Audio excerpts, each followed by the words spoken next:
Samedi 24 mai, vous êtes sur la chaîne 2. Bonjour et bienvenue aux informations. Infocité, le journal de l'info de proximité sur la 95.2. L'opérationnalisation de l'assurance volontaire pour la culture AVOC pour les artistes maliens a démarré. La vague d'enrôlement est en cours au CICB. Cette assurance, c'est pour permettre aux artistes, tous bords confondus, de bénéficier d'une prise en charge sur le plan médical. Nous aurons les détails avec Issa Daou. La dépigmentation, on en parlera dans ces 12 heures. C'est un phénomène qui prend de l'ampleur de nos jours. Si c'était les femmes qui utilisaient ces produits aujourd'hui, eh bien, certains hommes se sont mis à la danse. C'est un état de fait qui suscite des inquiétudes. Binta Kamisogo s'est intéressée au sujet. Infocité, c'est aussi l'actualité internationale. Elle nous sera développée par Ibrahim Sori Traoré et les nouvelles du sport en fin d'édition. Voilà pour les titres, les détails à suivre. Audience à Koulouba, le président de la transition reçoit des délégations ministérielles des finances nigériennes et burkinabé. Elles sont à Bamako dans le cadre de la rencontre des ministres du comité ministériel développement de la Confédération des États du Sahel. En rencontrant le président de la transition, elles ont fait part de l'opérationnalisation des actions prioritaires du pilier développement. Le premier ministre, le général de division Abdoulaye Maïga, accompagné son homologue nigérien à Koulouba.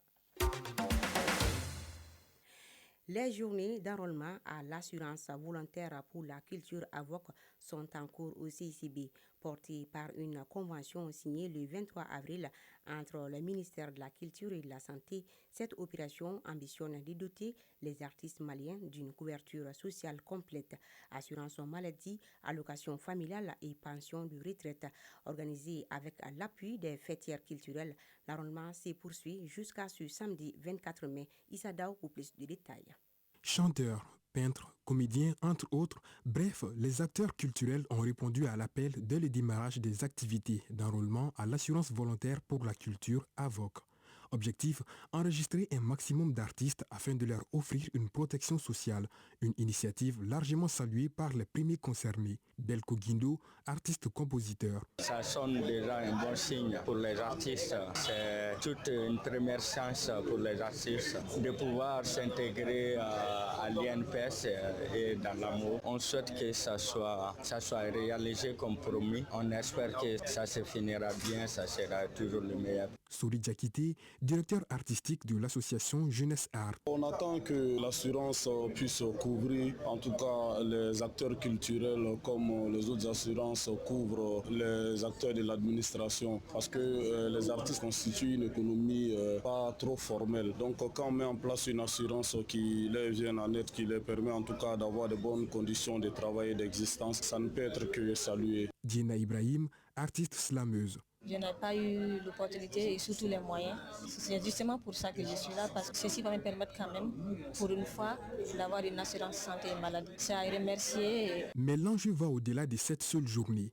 Pour maximiser le nombre d'enrôlés et toucher les artistes sur tout le territoire, l'AVOC déploie également des équipes au sein des différentes fêtières culturelles. Omadou Menkoro Traoré, président de l'Assemblée permanente des chambres des métiers du Mali. Ça fait très longtemps que nous cherchons une opportunité de rentrer dans la protection sociale des artisans. Les conditions sont très simples. Au niveau de la direction nationale de l'artisanat, il y a un guichet. Et c'est pareil pour la culture et les autres. Donc nous invitons nos ressortissants à sortir massivement pour venir s'y matriculer. L'opération d'enrôlement à l'AVOC, nouvelle initiative du ministère en charge de l'artisanat, marque un tournant décisif pour la culture malienne.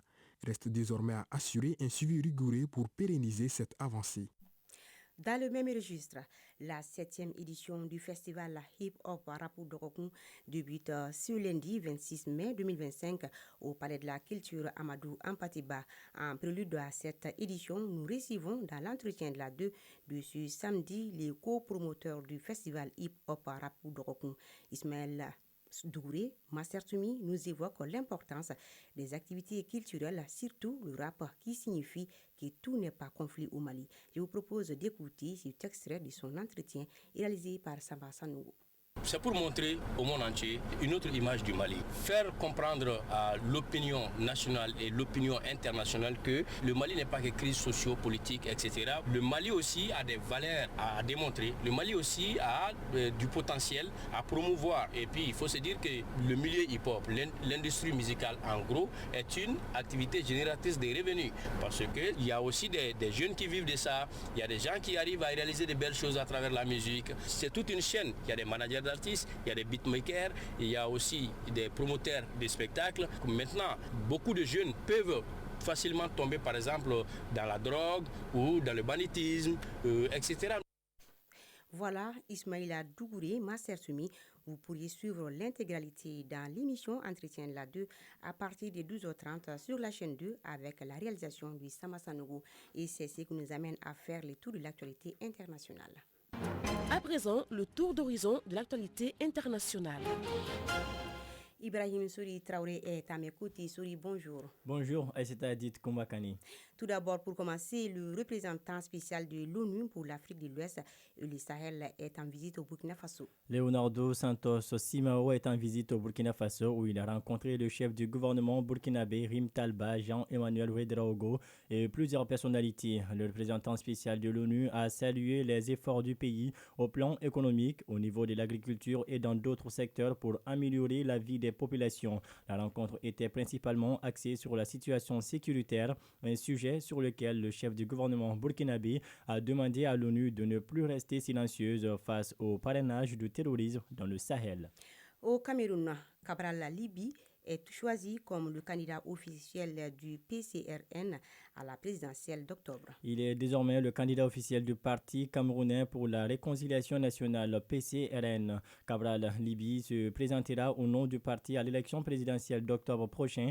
Il a été choisi par le bureau politique du PCRN. L'annonce a été faite au cours d'un congrès de son parti. En 2018, lors de la présidentielle, il était arrivé en 3e position. Et cette année, Cabral Libi s'apprête à vivre une 2e élection pour la magistrature suprême de son pays, le Cameroun. En RDC, des proches de l'ancien président Joseph Kabila ont été arrêtés. Il s'agit d'une action qui fait suite à la levée par le Sénat de l'immunité parlementaire de Kabila. Et juste après, certains de ses anciens proches ont été mis aux arrêts, comme le général Pierre Banioué-Cizé, longtemps chef de la sécurité de l'ancien président, et Martin Kaweloulou, ancien ministre des Mines, Aïssata Adit Koumbakani. Merci Souri Ibrahim Traoré pour ces informations. Retour au Mali et tournons-nous vers un sujet alarmant qui prend de l'ampleur de nos jours. Il s'agit de la dépigmentation. C'est un phénomène qui suscite beaucoup d'inquiétudes. Si c'était les femmes qui utilisaient ces produits pour s'éclaircir, aujourd'hui, certains hommes se sont mis à la danse. Et pourquoi?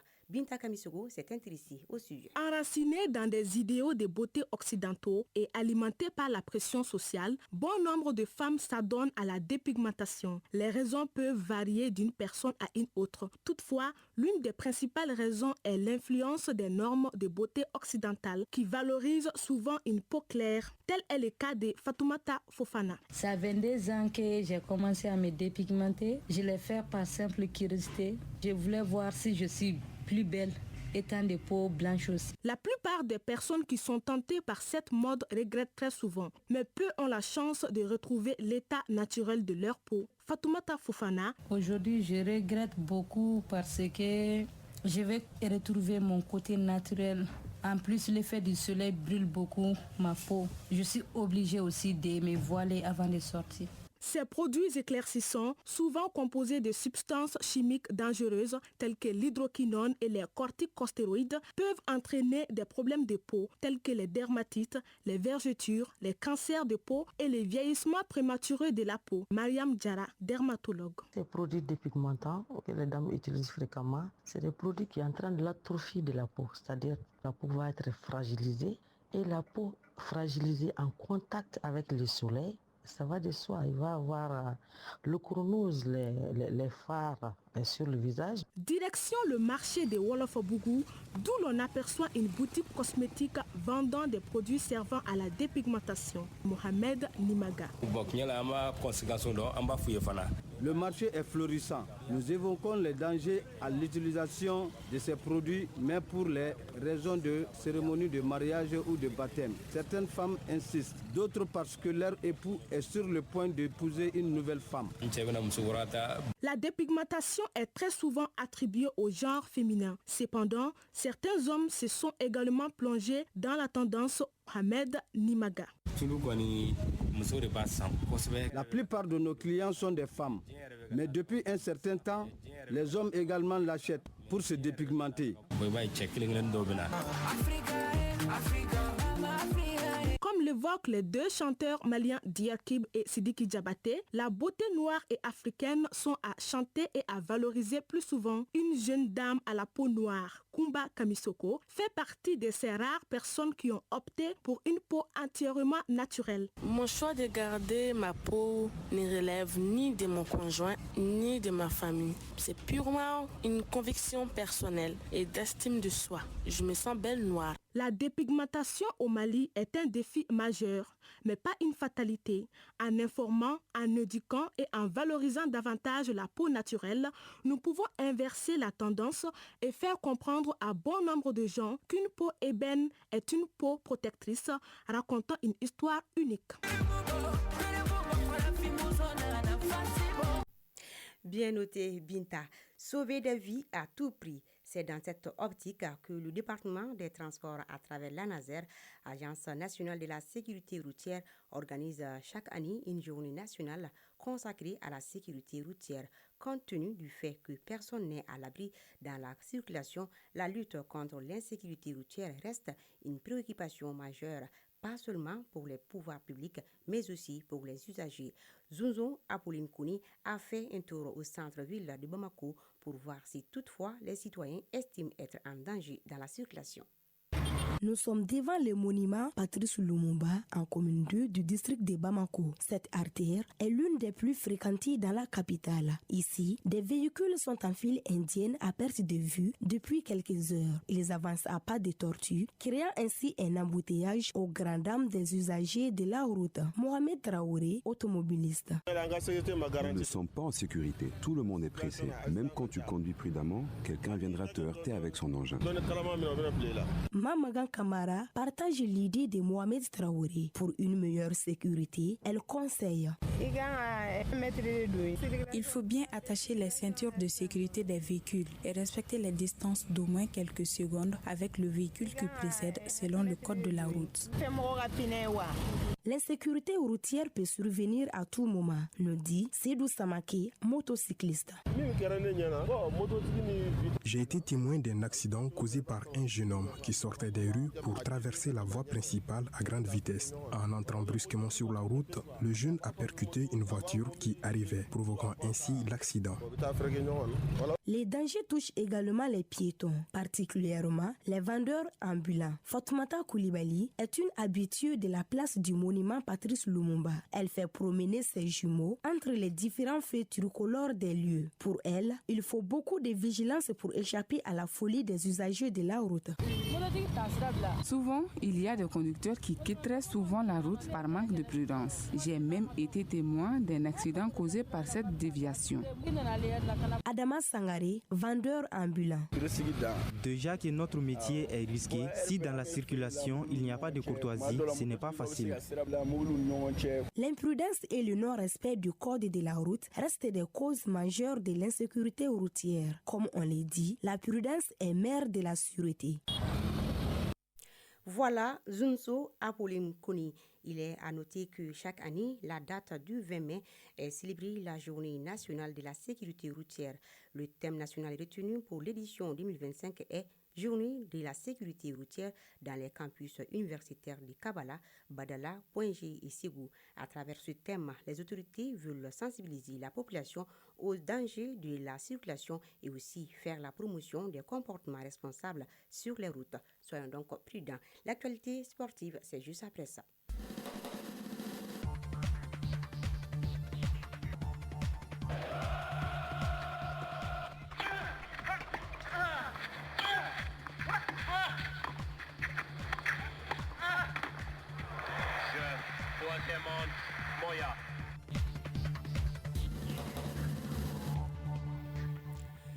En basketball, les tableaux de la phase play-off sont au complet, notamment les Djoliba et le stade malien de Bamako. En dames, ensuite le stade malien de Bamako et le centre de référence de basketball de Tombouctou en hommes.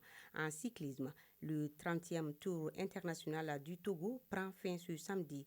Détentrice du maillot jaune depuis la 5e étape, l'équipe nationale du Mali a une forte chance de garder la tunique jaune tant convoitée.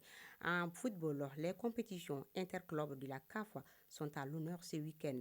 Si la première manche de la finale de la Ligue des Champions se joue ce samedi, le verdict de l'édition 2025 de la Coupe de la Confédération sera connu demain dimanche.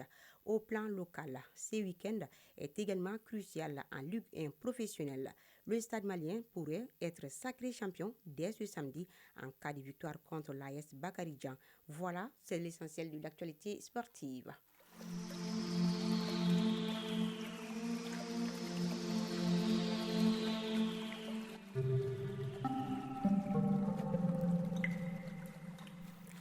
12h17. Il fera moins chaud dans la journée car les thermomètres affichent seulement 31 degrés Celsius sur Bamako et environ.